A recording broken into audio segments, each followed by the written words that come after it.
This is a graph from a previous year's version of the labs that are being done that relates the potential difference V to the position along a wire. So in this case, we go from 0 volts at 0 meters along the wire to 2 volts along the entire length of the wire. If you have not done this lab yet, or if you're not doing the lab at all, that's fine. But just to give you an idea of what this looks like, we have a string of steel wire that is 1 meter long,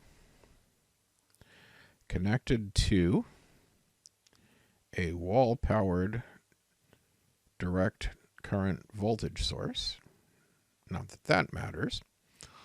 And there is a potential difference of 2 volts applied between the ends of this wire.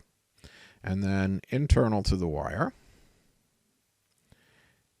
there is an electric field. And there is a potential difference. We take a reading every 10 centimeters and we create this graph. And what we find here is that this equation says V is equal to this number, that's 1.97,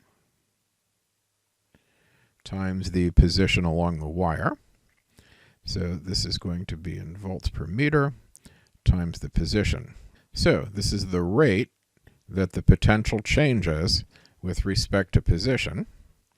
In other words, the slope, dV dx, which in this case is constant, which indicates a line. And if we plunk a negative sign on there, that gives us the electric field. Negative 1.97 volts per meter. We have been working with electric field in units of newtons per coulomb, and I just want to very quickly do the dimensional analysis to show that volts per meter is equivalent to a Newton per coulomb. So a volt is a joule per coulomb, and a joule is a Newton meter. So a volt is also a Newton meter per coulomb. And if we take our volt per meter, make that substitution,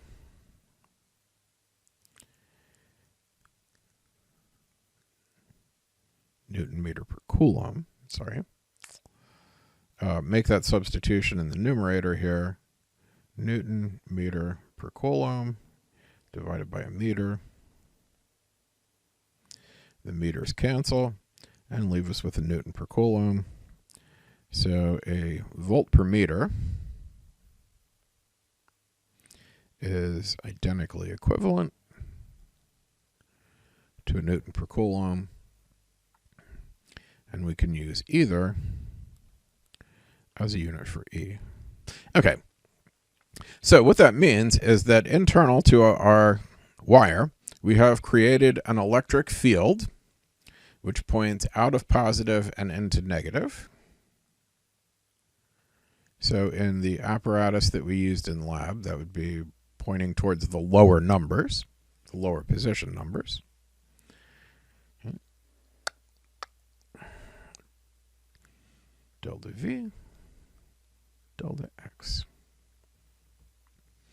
The electric field in the wire pointing to the right, and that is what we have here. So this is one of the reasons for actually developing our gradient operator, is that voltage is very easy to measure, perhaps time-consuming, but not difficult, whereas making accurate measurements of electric field directly tends to be fairly tricky and require some very specialized equipment, as opposed to the relatively low-cost voltmeter or digital multimeter measuring volts.